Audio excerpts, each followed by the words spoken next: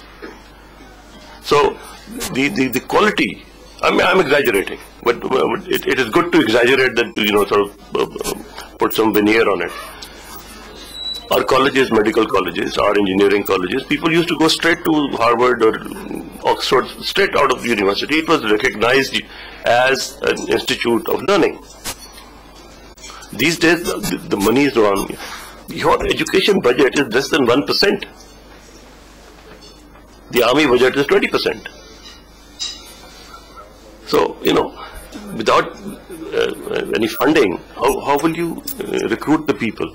So isn't it time that we sitting outside, making an objective view, looking at our country, sit down and say, instead of making all these political changes, instead of trying to put money where we know it's going to get raided and taken by somebody else, is it not time we sit together and say, no, this is the only thing we're going to invest in, this is the only thing we're going to do, and if the government doesn't follow this through, we're not going to invest in anything. Well, because if you don't have an educated nation, you're not going to get anywhere. That's true, but the point is this point has been made every day in Pakistan. It's not that we are talking about it. Every paper talks about it, people talk about it, the middle classes talk about it, but there's no help coming. Nobody cares. Nobody cares. Okay. Yeah. Like I said, enough talk of doom and gloom. I also understand because, of course, our General Secretary Naveen forwarded us a profile of you. So from that profile, I also understand that you're into arts and culture and music. Is that correct? Yes, I am. And that is very interesting because we're in Pakistan, there's a lot of shooting and hangama ho gaya, bomb blast ho gaya.